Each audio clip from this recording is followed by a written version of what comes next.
인간에게 자유의지가 있는가라는 제목으로 에베소서 13번째 말씀 전하겠습니다. 오늘 말씀은 조금 어려울 수 있어요. 그러니까 여러분들이 필기를 하시면서 설교를 따라와도 좋을 것 같습니다. 구원을 받는 데 있어서 인간의 능력이 어떤 영향을 줄 수 있을까? 단 1%도 영향을 줄 수 없습니다. 오직 하나입니다. 바로 우리를 살리시는 하나님의 능력입니다. 오직 하나님의 능력으로만 가능하다라는 겁니다. 인간이 가진 본성으로는 구원을 향한 의지를 발휘할 수도 없고 인간의 본성으로는 하나님을 깨달을 수 없기 때문입니다.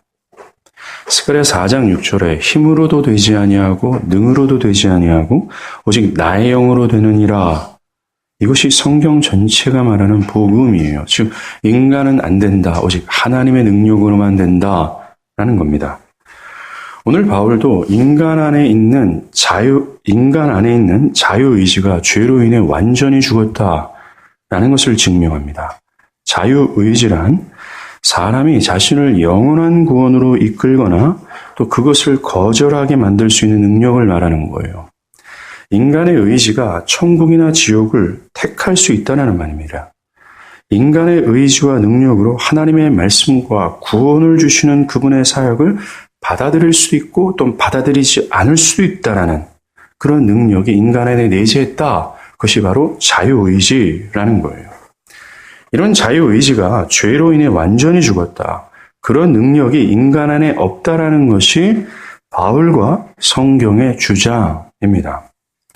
어떤 분들은 이렇게 따질 수 있습니다. 목사님, 인간 안에 그런 자유의지가 없다면 왜 성경은 사람들에게 회개하라, 믿으라, 주님을 찾으라, 주님을 따르라 명령하는 겁니까?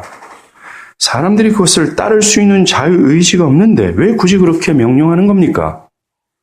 인간에게 자유가 있기에 그런 말씀하는 것이 아닙니까? 인간에게 그런 능력, 그 말씀을 따를 수 있는 힘과 어떤 능력이 있기에 그런 명령을 하는 것이 아닙니까? 만약 자유의지가 없다면 그렇게 명령하셨겠습니까? 그렇기 때문에 인간에게 자유의지가 없다고 말하지 마십시오. 인간이 구원을 선택하고 거절할 수 있는 힘이 있다고 여겨야 됩니다. 라고 궤변을 내려놓을 수 있습니다. 그러나 성경은 죄로 죽어있는 인간에게 구원을 선택할 수 있고 또 영접할 수 있는 능력이 없다라고 말합니다.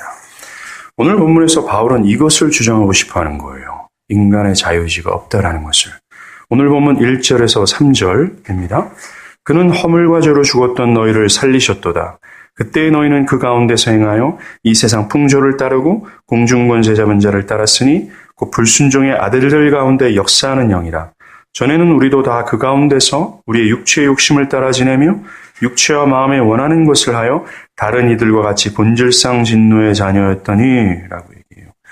이것이 그리스도 밖에 있는 인간의 보편적인 상태라는 겁니다. 모든 인류의 상태가 바로 1절부터 3절까지의 상태라는 거예요. 바울은 모든 인간이 죽었음을 말합니다. 이 죽음은 육체적인 죽음뿐만이 아니라 하나님을 향한 의지의 죽음, 하나님을 깨달을 수 있는 능력의 기능이 완전히 상실되었음을 말하는 거예요. 그런 의지도 없고 그런 능력도 없는 완전히 죽은 자다라는 겁니다. 이유는 허물과 죄 때문에 그래요. 허물과 죄란 하나님께서 본래 있으라 하는 상태에서 벗어난 상태를 뜻하는 겁니다. 하나님께서 본래 있으라는 상태, 하나님께서 원하시는 그 생명의 상태란 인간이 자신이 먼지됨을 자각하고 인간이 하나의 먼지로부터 출발되지 않았습니까? 아하, 내가 먼지로구나 라는 사실을 자각하고 자신에게 한낱 의도, 성도 자랑할 것이 없다라는 사실 앞에 자기를 온전히 부정하는 거예요. 그리고 나의 생명은 하나님께 있음을 깨닫고 하나님을 전폭적으로 의존하는 상태를 뜻하는 겁니다. 그래서 하나님의 법을 따르고 하나님을 최상의 가치로 여기며 그분을 최고로 기뻐하는 상태, 이것이 하나님이 본래 있으라는 상태, 생명의 상태, 영혼의 상태를 뜻하는 겁니다. 한마디로 말해서 나는 없고 나의 주장도 나의 고집도 없고 오직 하나님을 향하여 오매물망하는 상태, 하나님을 향하는 상태, 이것이 바로 하나님이 원하시는 상태라는 것입니다. 그러나 인간은 나는 그게 싫어요. 나는 내가 하나님이 될 거예요. 나는 나의 주인이 되어서 나는 내 맘대로 살 거예요. 라고 하면서 하나님을 버린 거예요. 그 올바른 상태에서 벗어난 겁니다. 스스로 원해서, 자의적으로 말이죠. 그래서 죽은 겁니다. 하나님께서 있으라는 상태를 버리고 자기 영광과 자기 유익과 자기 고집과 자기 뜻을 따라가는 것을 택한 겁니다. 철저히 고집스럽고 철저히 자기중심적인 것을 가지고 하나님을 따르지 않는 상태, 이것이 허물과 죄라는 상태로서 곧 죽음이라는 거예요. 지옥 가는 상태라는 겁니다. 여러분들이 만약에 하나님의 뜻을 즐거워하지 않고 여전히 자신의 자기 중심성을 가지고 자기의 뜻과 자기 유익과 자기 영광만을 쫓는다면 예스! 여러분 죽은 겁니다. 지옥 간다라는 거죠. 이 허물과 죄로 죽은 상태를 2절과 3절이 말하는데 한번 보십시오. 2절과 3절에서 하나님께서 있으라 하는 상태에 해당하는 설명이 있습니까? 하나도 없습니다. 하나님을 향한 의지가 보입니까? 없습니다. 오직 죄와 허물로 죽은 상태 속에서 행하는 것뿐이라는 거예요. 2절에서 너희는 그 가운데서 행하여 뭡니까? 즉 허물과 죄 가운데 행하여 라는 말이에요. 여기서 행한다 라는 원어의 뜻은 어떤 방향을 향하여 걸어간다. 어떤 것을 따른다 라는 뜻이에요. 곧 모든 사람의 상태가 죄와 허물로 죽은 상태의 성향을 따르고 죄와 허물로 죽은 상태 방향으로만 걸어간다라는 겁니다. 오직 그들은 불의함과 죄악만을 향하여 따라간다라는 것이 오늘 바울의 주장이라는 거예요. 죄와 허물의 방향성이라는 건 이겁니다. 하나님을 향한 방향이 없는 거예요. 하나님을 향한 갈망도 오매물망 하나님을 향한 그 어떤 것도 없이 오직 나의 영광, 나의 유익, 나의 고집, 나의 뜻, 내가 주인이 되어 내 마음대로 살아가는 방향으로만 걸어간다는 겁니다. 이것이 그 가운데서 행하여 라는 뜻이에요. 그것을 2절에 이 세상 풍조를 따르고 3절에 우리 육체의 욕심을 따라 지내며 우리의 마음에 원하는 대로 행한다라고 말하는 겁니다. 이 세상의 풍조가 뭡니까? 죄와 허물로 죽은 성향을 따르지 않습니까? 이 세상의 모두는 다 나의 유익, 나의 영광을 구현하려고 살아가며 나의 고집을 따르고 나의 의를 주장하고 전부 다 나만을 향하여 걸어가는 것뿐이에요.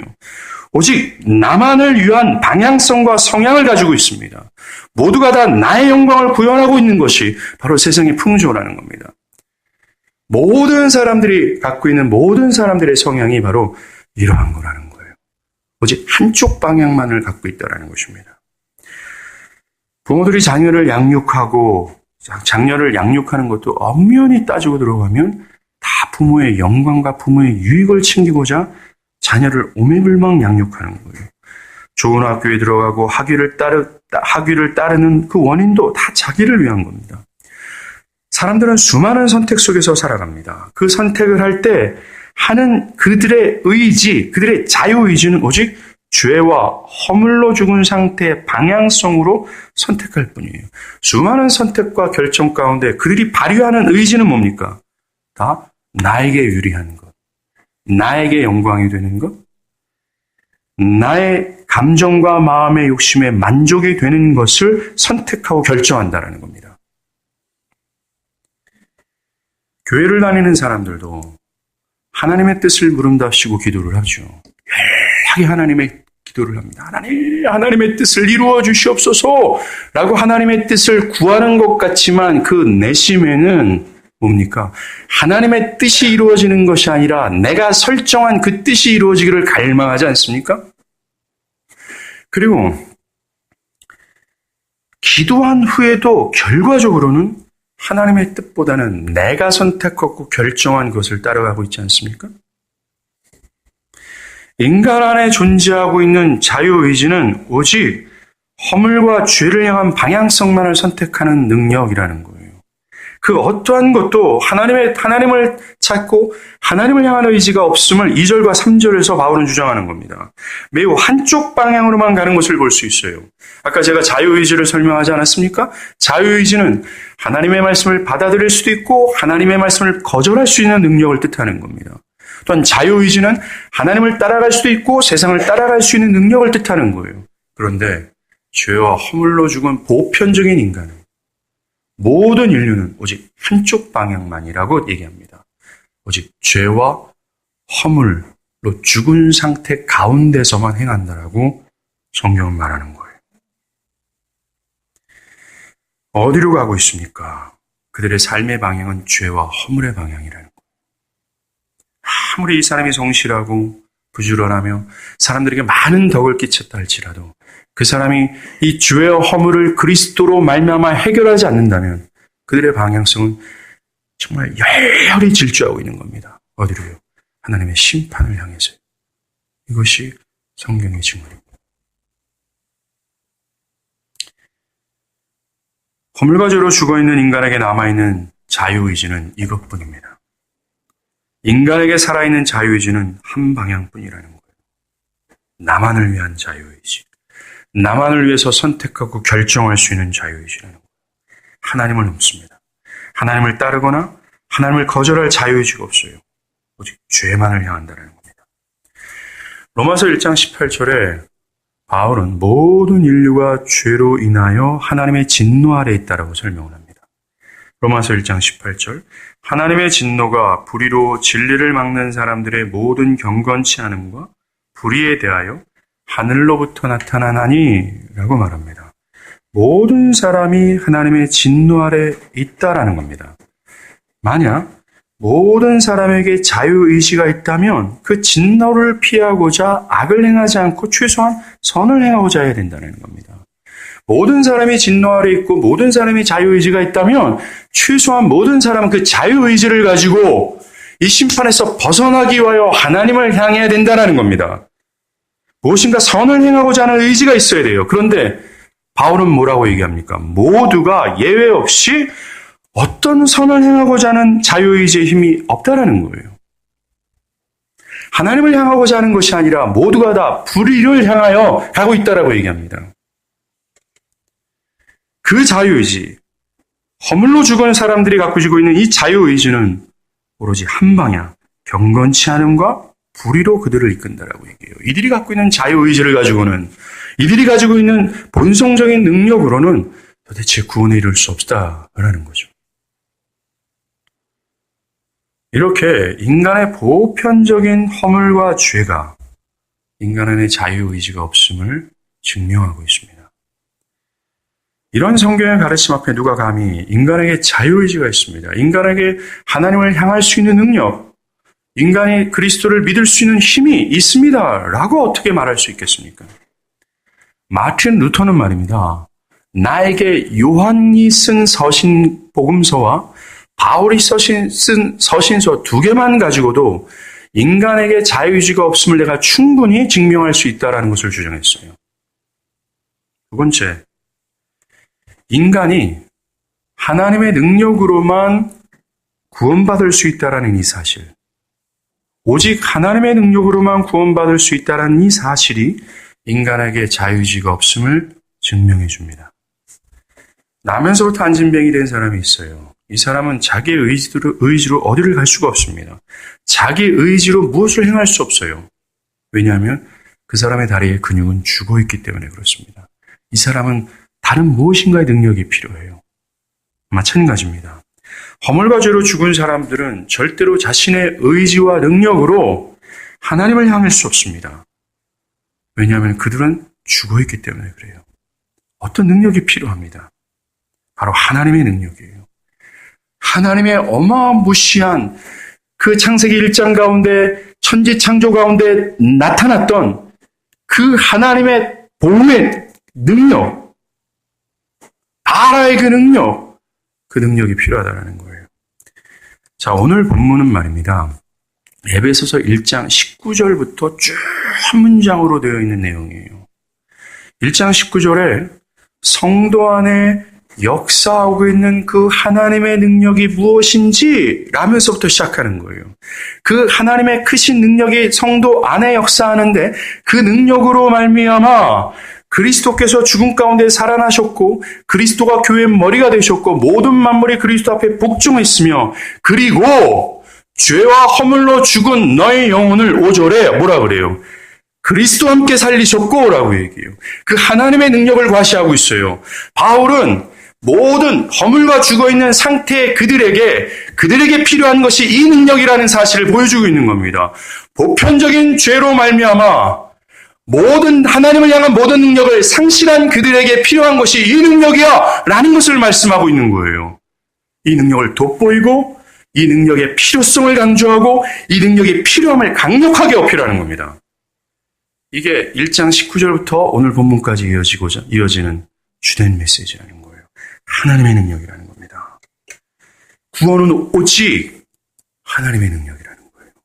인간 안에 자신을 구원할 수 있는 능력, 의지가 없다는 것을 말하고 있는 겁니다. 로마서 1장 16절에 복음은 모든 믿는 자에게 구원을 주시는 하나님의 능력이다라고 얘기합니다. 구원은 복음 안에서 역사하는 하나님의 능력으로 된다라는 말이에요. 복음을 들으십시오. 복음 앞에 서십시오. 복음을 향하십시오. 복음을 목마른 사슴이 시냇물을 찾는 것처럼 갈망하십시오. 그래야 삽니다. 복음 안에 있는 하나님의 능력을 떠나서는 아무것도 할 수 없고 그 누구도 하나님께 올 수 없음을 말하는 겁니다. 믿게 되는 것이 사람 안에 있는 자유의지 때문에 되는 것이 아니라 하나님의 능력 때문이라고 말하는 겁니다. 우리 주님도 이것을 말씀하세요. 요한복음 6장 65절입니다. 내 아버지께서 오게 해주지 아니하면 누구든지 내게 올 수 없다. 아무도 내게 올 수 없다. 라고 얘기합니다. 바울은 이것이 유대인이든 헬라인이든 예외가 없다라고 말합니다. 뛰어난 종교성을 가지고 교회 안에 머물러 있어도 교회 안에서 연락에 교회를 다니고 섬겨도 그것이 그들을 하나님의 진노로부터 피할 수 없다라고 말합니다. 헬라인처럼 뛰어난 도덕성을 가지고 있고 놀라운 문화적 혜택을 누리고 있어도 그것이 그들을 하나님께로 이끌지 못한다라고 바울은 말하는 거예요. 오직 하나님께서 해주셔야 되는 겁니다. 하나님께서 인도해 주셔야 되는 거예요. 바울은 로마서 1장 17절에 하나님의 한 의가 나타나서 믿음으로 믿음에 이르게 하나니 라고 말해요. 사람들이 믿음에 이르게 된 것이 하나님께서 하나님의 의를 나타내 보이신 거기 때문이다라고 얘기합니다. 사람 안에 있는 어떤 능력도 의지가 아니라 사람이 믿음에 이르게 된 것이 하나님의 의를 그분이 나타내신 것 때문이다 라고 얘기하는 겁니다. 만약 사람에게 자유의지가 진짜 있다면, 그리스도를 믿는 능력이 있다면 굳이 하나님께서 당신의 의를 나타내 보이실 필요가 없다라는 거예요. 사람들이 회개하고 복음 가운데 그리스도를 갈망하고 그리스도시여 나 좀 구원해 주세요 라고 하며 그리스도를 향하게 되는 이유는 복음 가운데 나타나는 하나님이 그의 마음 가운데 찾아가셔서 역사하신 겁니다. 그들의 무지를 깨닫게 하시고 그들의 형편을 보여주시고 그들에게 강렬히 그리스도의 필요성을 느끼게 해주시사 그들이 그리스도를 갈망하게 되는 거예요. 오 주여 나 좀 살려주세요 라고요. 오늘날 이 능력이 필요합니다. 저도 이 능력을 위해서 구하고 있습니다. 주여 복음 가운데 이 능력이 나타나게 하여 주시옵소서. 그렇지 않으면 우리에겐 소망이 없기 때문에 그래요. 하나님의 능력 없이 인간이 스스로를 구원할 일은 결탄코 없어요. 부터는 이렇게 말합니다. 스스로를 구원할 능력이 있는 사람은 존재하지 않는다. 전 인류는 크게 유대인과 이방인으로 구성되며 그들 모두는 하나님의 진노 아래 있다. 하나님께 돌아갈 수 있는 능력을 가진 자는 아무도 없다. 하나님이 먼저 그들에게 그분의 자신을 보여주셔야 된다. 하나님이 appear 해야 된다고 얘기해요. 말씀을 통해서 그분이 나타나야 된다고 얘기합니다. 사랑하는 여러분, 우리는 하나님도 보이지 않는데 하나님을 믿는다고 얘기하는 사람이 아닙니다. 우리는 하나님이 보이니까 하나님을 믿는다라고 얘기하는 사람이에요. 하나님이 보이지 않아요. 하나님의 영광도 아름답게 보이지 않습니다. 그 하나님의 영광이 압도되어 하나님을 경외하고 하나님의 영광이로다고 하면서 하나님을 감각하지 못하는데 믿는다라고 얘기하는 것은 소경이 보인다라고 말하는 거짓말과 마찬가지입니다. 교회는 로마서 1장 17절에 말한 거죠. 하나님의 의가 하나님께서 그들에게 하나님을 나타내 보이신 거기 때문에 그래요. 그것을 보고 믿는 것 때문에 우리는 보인다라고 얘기하는 겁니다.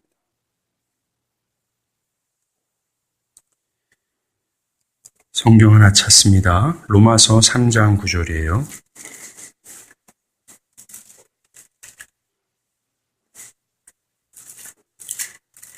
로마서 3장 9절. 로마서 3장 9절과 10절. 여러분 눈으로 보세요. 제가 읽어드리겠습니다. 3장 9절이에요. 그러면 어떠하냐? 우리는 유대인이에요? 나으냐? 결코 아니라.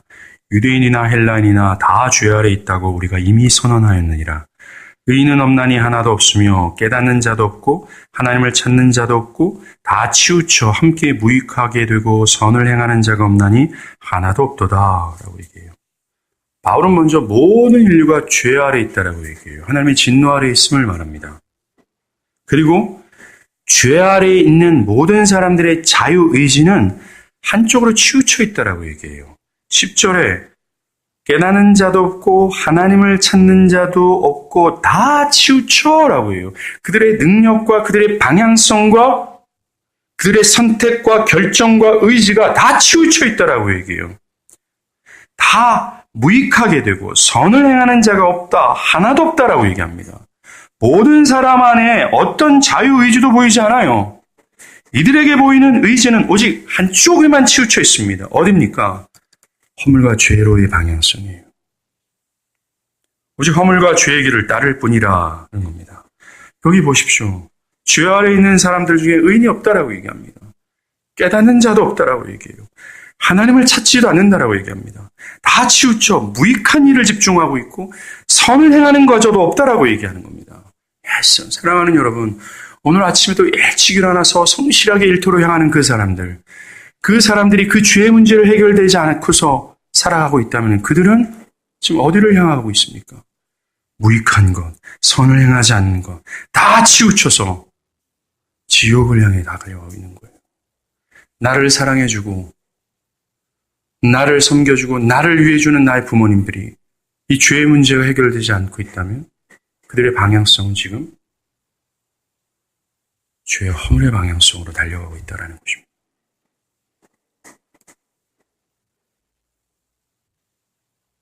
로마서 8장 7절과 9절도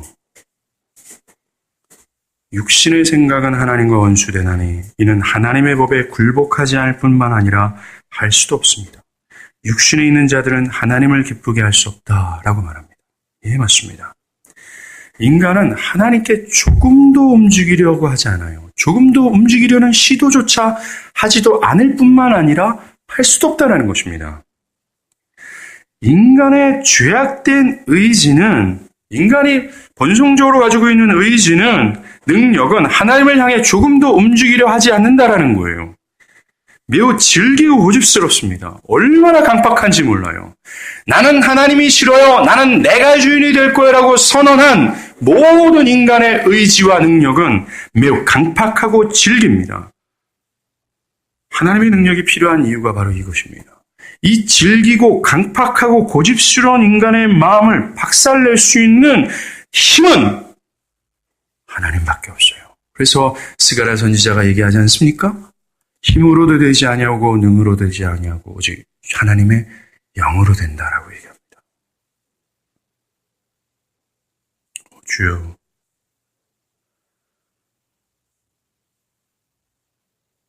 바울은 죄와 허물로 죽은 인간에게 자유의지가 없음을 말해요.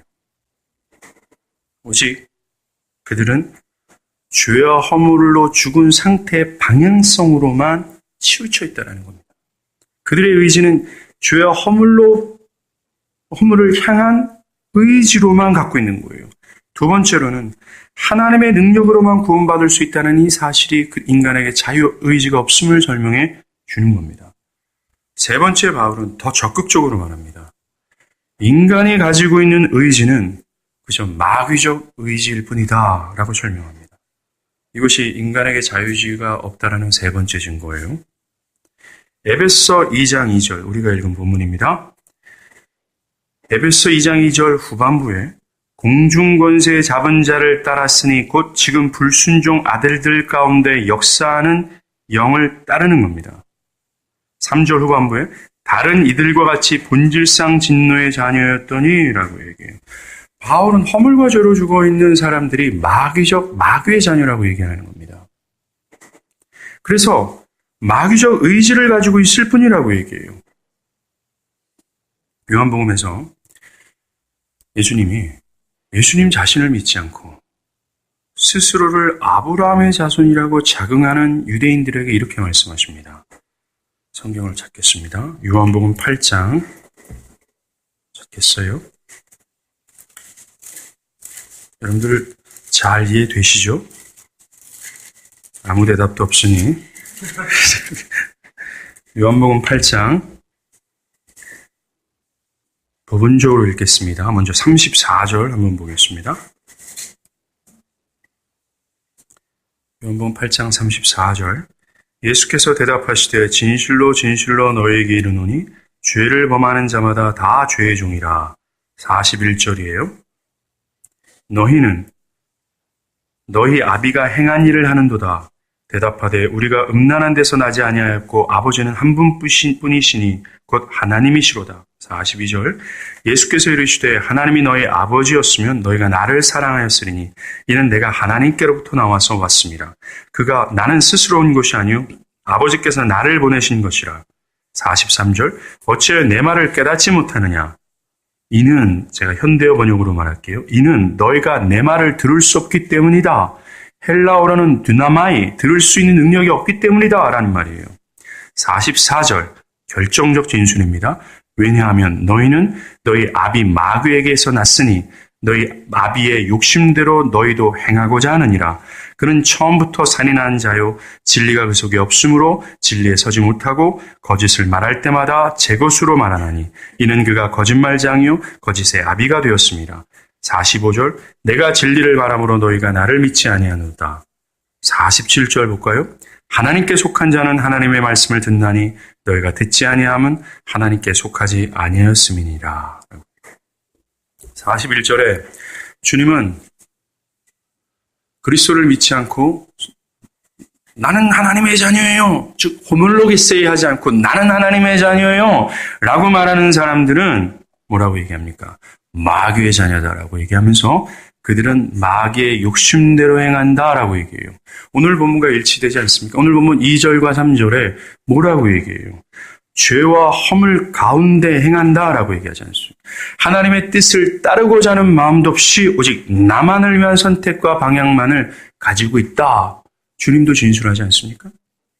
그리고 마귀의 자녀들은 진리의 말씀을 따르지 못한다라고 얘기해요. 왜냐하면 이들은 진리를 듣고 깨달을 수 있는 능력이 없기 때문이다라는 겁니다.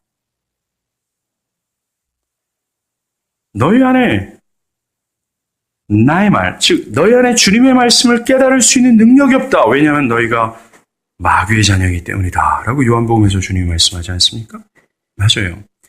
하나님의 말씀을 들어도 못 알아듣는 겁니다. 아무리 하나님의 말씀이 이성적으로 이해가 돼도 그 말씀이 나를 변화시키지 못하고 일상의 삶에서 그 말씀을 따라가지 않는 거예요. 그건 못 알아듣는 거다라고 말하는 겁니다. 그것은 깨달음이 없는 거다라고 얘기하는 거예요. 여러분들, 깨닫는 것과 변화는 일치입니다.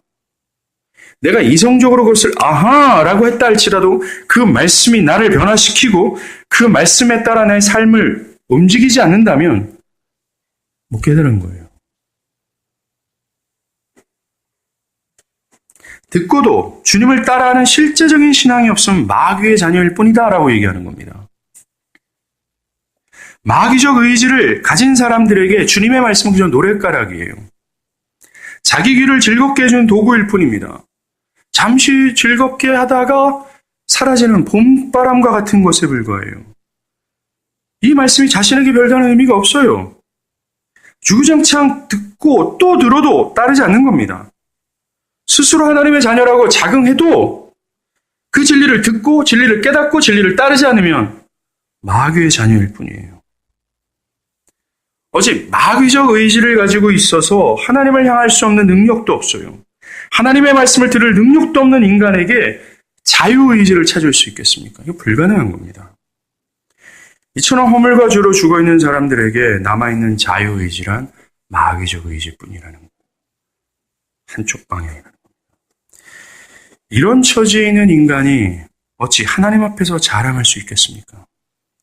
어찌 우리가 무슨 선과 의를 하나님 앞에서 주장할 수 있어요? 불가능합니다. 오직 인간 안에 있는 것은 죄에 합당한 심판뿐이에요.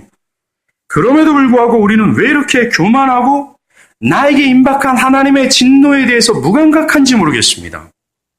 나에게 임박해는 하나님의 진노를 피하고자 하는 그 열렬함이 사람 가운데 없는 겁니다. 우리는 이런 성경의 진리 앞에 우리가 죽을 죄인입니다 라며 울부짖어야 되는 거예요. 주여 나는 무능력합니다. 화로다 나여 망하게 되었도다. 나의 죄된 상태로 인해 큰 근심에 빠져야 되는 겁니다. 나에게 어떤 하나님을 향한 의지도 없음을 깨닫고 나의 모든 방향과 선택과 결정과 또 내 달려가는 모든 길들이 다 죄로 향한 것밖에 없다라는 사실 때문에 하나님 앞에서 어떤 의도 선이 없다라는 사실 때문에 오호라 나는 어찌할꼬 하면서 가슴을 찢어야 된다라는 거예요. 그리고 우리는 당연히 그리스도의 나의 구원자 예수를 찾아야 된다는 겁니다. 자신의 눈앞에 있는 지옥의 형벌을 깨닫고 유일한 구원자 예수를 붙잡아야 되는 거예요. 바랍니다. 여러분들의 무능력함을 인정하십시오. 내 안에 어떤 자유의지가 없음을 깨닫고 하나님의 능력을 의지하십시오. 오 주의 능력이요 나의 영혼 가운데 들어오셔서 하나님을 향한 마음 또 하나님을 향하고자 하는 그 의지를 다시 한번 되살려 주시옵소서. 하나님의 생명을 불어넣어 주시옵소서. 간구해야 되는 겁니다. 이렇게 죽은 자들에게 필요한 것은 하나예요. 거듭남입니다.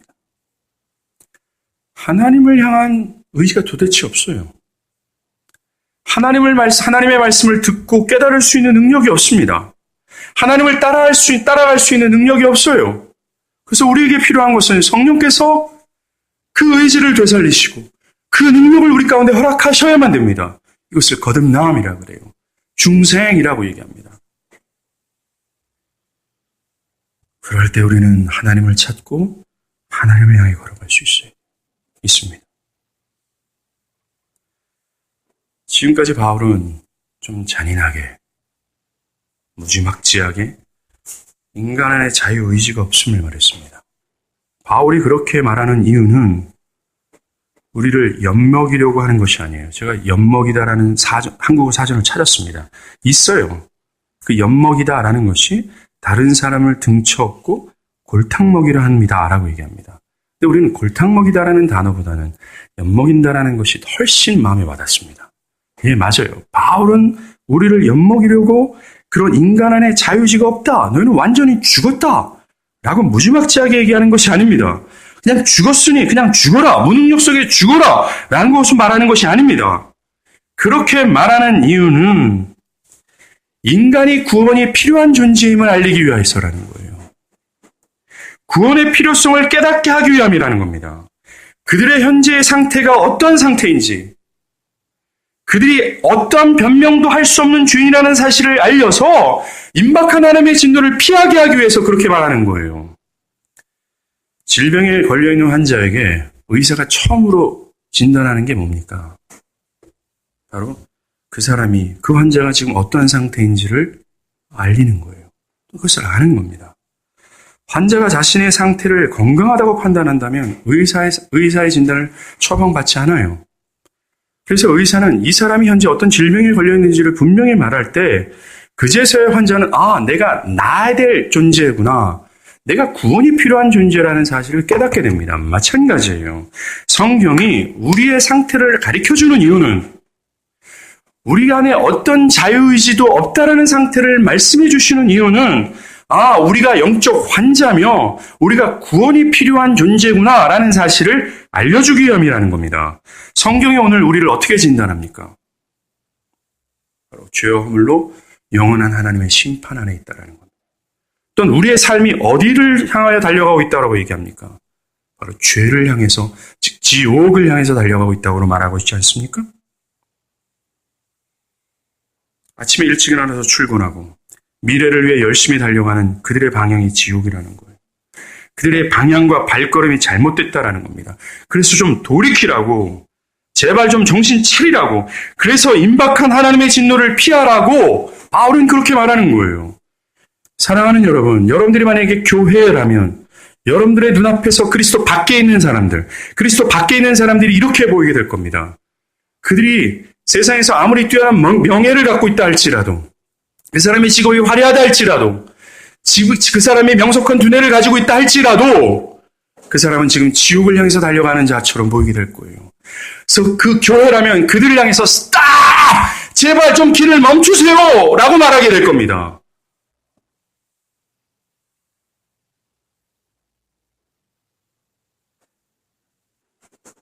그리고 하나님의 진노를 피하라.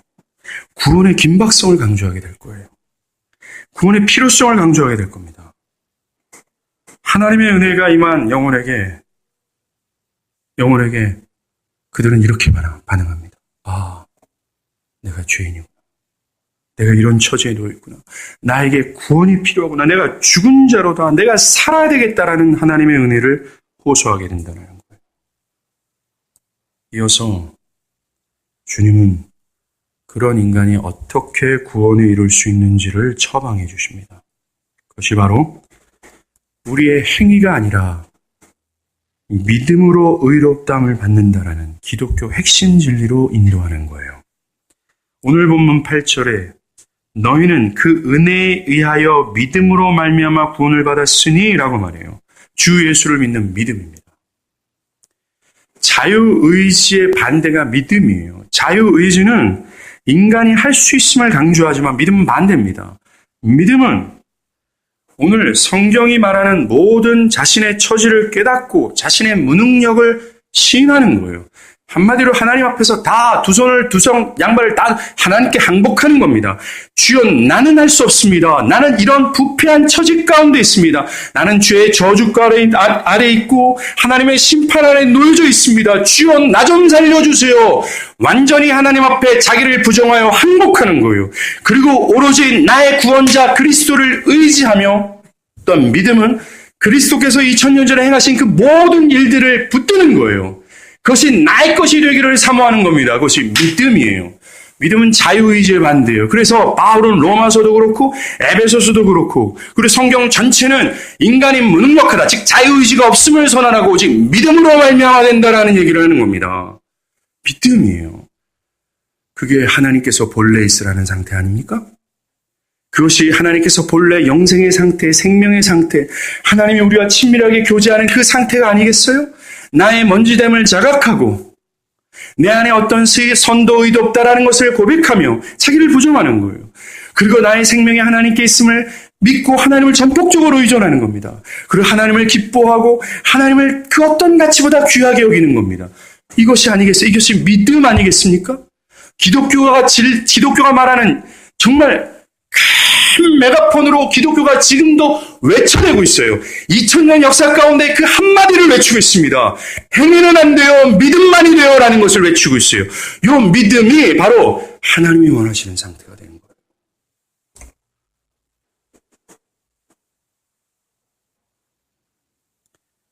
우리는 믿음을 눈먼 바디미오를 통해서 알 수 있습니다. 마가복음 10장에 눈먼 바디메오가 있습니다. 이 사람은 날 때부터 아마 눈이 멀어지셨을 겁니다. 이 사람은 여리고성에 살아요. 여러분들 여리고성이 어떤 성입니까? 여호수아가 여리고성을 무너뜨린 다음에 하나님이 이렇게 말씀하셨어요. 여리고를 세우는 자는 저주를 받을 거다라고 얘기했습니다. 예, 저주를 받은 도성 여리고예요. 그런데 그는 눈먼 자로서 저주 가운데 살아가고 있습니다. 그리고 그 사람은 이 눈을 자신의 힘으로 뜨게 할 수 없어요. 그 사람의 눈을 뜨게 할 수 있는 의술이 없어요. 이 불쌍하고 이 무능력한 영혼, 이 눈먼 바디메오가 바로 우리 자신을 말해주는 겁니다. 우리도 저주스러운 세상에서 저주 가운데 있으며 이 눈먼, 이 나의 영적인 질병을 나의 스스로 해결할 수가 없는 거예요. 그래서 이 저주스러운 세상에서 이 여리고가 무너질 때 우리는 죽을 수밖에 없는 그런 처지에 있는 겁니다. 그런데 바디메오는 보십시오.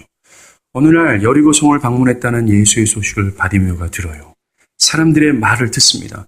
자, 저 예수가 죽은 자도 살렸대, 눈먼 자도 눈뜨게 했대 라는 말을 들을 때 이 바디메오가 뭐? 그럴 일이 있겠어? 말도 안 되는 얘기하지만 이 자식아 왜? 이렇게 반응하지 않았습니다. 그는 이 사실을 믿었습니다. 보지 않고 믿었다라는 거예요. 그리고 자기 앞을 지나가는 그리스도를 향해 온 힘을 다해 부르짖습니다. 다윗의 자손 예수여 나 좀 불쌍히 여겨주세요. 나 좀 불쌍히 여겨주세요. 라고 얘기해요. 마태복음에 똑같은 본문이 있어요. 그때 많은 사람이 너무나 시끄러워서 그를 꾸짖고 잠잠하라고 했습니다. 그러나 그는 더욱 소리질러 라고 기록해요. 더욱 소리질러 주 다윗의 자손 예수여 나 좀 불쌍히 여기소서 라고 얘기해요. 그 믿음을 잠재울 수 있는 것 그 어떤 것도 없어요. 세상의 조롱도 부끄러움도 세상의 억압도 그 믿음을 다시 한번 죽일 수가 없습니다. 그가 유일하게 살 수 있는 길은 그리스도라는 사실을 확신했기 때문에 그래요. 그래서 그는 온 마음과 뜻과 정성을 다해서 다윗의 자손 예수를 부여잡으려고 하는 거예요. 이것을 믿음이라고 얘기하는 겁니다. 자신의 처지의 불가능함을 깨닫고 내가 살 길은 예수밖에 없다라는 사실을 부여잡고 그분을 부여잡는 거예요. 그게 믿음이에요. 이렇게 믿음을 고백할 때 바디메오에게 그리스도는 다가옵니다. 그리고 이렇게 얘기해요. 가라, 네 믿음이 너를 구원하였다. 그 즉시 보게 됩니다. 만약 여러분 중에 오늘 말씀을 들으면서 자신의 처지를 깨닫고 두려워하고 걱정하는 마음이 들었습니까? 그래서 이 죄에서 내가 구원을 받아야 될 필요성을 느꼈습니까? 또는 그 힘의 능력을 간구하고 싶어하는 마음이 들었습니까? 또는 이제부터 신앙생활을 제대로 하고 싶다라는 마음이 들었다면, 또는 예수를 믿고 또 믿기를 바라는 마음이 생겼다면, 이 모든 것이 하나님이 여러분을 부르신다라는 사실을 인정하십시오. 즉 하나님의 능력이 여러분들 가운데 역사되었음을 믿으셔야 됩니다. 그리고 그 부르심에 여러분들은 합당히 응답해야 돼요. 어떤 응답입니까? 바디메오예요. 긍휼이 풍성하신 하나님을 호소해야 돼요. 하나님의 능력으로 살려달라고 애원하는 것이 맞습니다. 우리가 하나님께 호소할 수 있는 이유가 있다면 하나님이 긍휼이 풍성하시기 때문이다 라는 겁니다. 그래서 그분을 찾는 자들은 찾는 자를 하나님 외면하지 않는다라는 겁니다. 오늘 보면 4절을 보십시오. 긍휼이 풍성하신 하나님이 우리를 사랑하신 그 큰 사랑으로 인하여 그의 능력으로 허물로 죽은 우리를 그리스도와 함께 살리셨고 라고 얘기해요. 교회가 구원받을 수 있었던 이유는 이것 때문입니다. 하나님의 긍휼이 풍성하심 때문에 그래요. 우리가 하나님을 향하지도 않았고 하나님을 찬미하지도 않았고 하나님을 의지하지 않으려고 생각조차 못했던 무능력한 우리를 긍휼이 풍성하신 하나님이 살리셨다라고 얘기하는 겁니다. 허물과 죄로 죽은 자들이 살아날 수 있는 유일한 길은 긍휼이 풍성하신 하나님의 능력이에요. 그분의 힘으로 살아나는 겁니다. 그 능력은 하나님을 전심으로 찾는 자들에게 임한다라고 말해요. 역대하 16장 9절이에요. 여호와의 눈은 온 땅을 두루 감찰하사 전심으로 자기에게 향하는 자들을 위하여 능력을 베푸시나니 라고 얘기해요. 이 능력이 에베소 1장 19절 성도 안에 나타났던 그 능력, 교회를 살리신 그 능력이에요. 그리스도를 죽은 가운데 부활하신 그 능력입니다. 그 능력은 하나님을 전심으로 찾는 자들에게 임한다라고 얘기하고 있어요. 전심으로 향하십시오. 하나님의 능력을 입기를 간구하십시오. 믿음으로 나아가는 자들이 있다면 주님은 그에게 말할 거예요. 딸아, 네 믿음이 너를 구원하였다 하면서 그는 눈을 뜨게 될 겁니다. 그리고 두 번째, 이미 믿고 있는 교회 분들에게 말씀합니다. 여러분은 감사하십시오. 왜냐하면 여러분들은 여러분들의 행위로 구원을 받은 것이 아니라 하나님의 긍휼이 풍성한 은혜로 구원을 받았기 때문에 그래요. 그 어떠한 것도 자랑할 수 있는 형편이 아닙니다. 나의 행위로 구원받지 않았기 때문에 그래요. 교회는 행위를 자랑하는 자가 아니라 은혜를 자랑하는다라는 사실을 믿으시길 바랍니다. 그리고 이미 교회에게 말합니다. 이미 살려주신 자유의지가 있어요. 거듭나게 하심으로 하나님을 향하고 하나님의 말씀을 따라가고자 하는 이 능력, 이 하나님께서 살리신 이 의지, 이 강철 같은 의지를 사용하길 바랍니다. 이 강철 같은 의지로 주의 말씀을 따르고 죄와 싸우십시오. 죄를 죽이고 또 죽이십시오. 이것이 하나님께서 우리를 살리신 목적이에요. 그리고 마지막으로 전합니다. 이 어마어마한 능력이 지금도 여전히 교회에게 역사하고 있다는 사실을 믿으십시오. 즉 저와 여러분들 안에 그리스도를 믿고 살아난 여러분들 안에 역사하고 있다는 사실을 믿으십시오. 좀 힘들고 어렵습니까? 이 능력을 좀 의지하십시오. 좀 나의 길이, 내가 계획했던 길이 막히고 암담한 정말 만리장성처럼 그 높은 벽 안에 꽉 부딪혀 있습니까? 이 능력을 좀 믿고 의지하십시오. 그리고 좀 담대하시길 바랍니다. 염려하고 절망합니까? 슬퍼합니까? 교회요, 좀 이 믿음을 가지고 이 능력이 교회 안에 역사한다는 이 사실을 좀 믿고 담대하게 배짱 있게 용기 있게 살아가길 간절히 바랍니다. 그 능력이 행하는 겁니다. 교회는 교회의 힘과 교회의 의지와 교회의 실력으로 하는 게 아니에요. 여러분의 삶도 마찬가지입니다. 여러분의 지혜와 여러분의 판단과 선택으로 살아가는 것이 아니에요. 성도 안에 역사하는 능력으로 성도는 살아가는 겁니다. 그 앞에, 그 봉착되는 모든 문제 앞에 두려워하지 마십시오. 하나님의 능력을 의지하십시오. 그 능력이 어찌할까를 기대하십시오.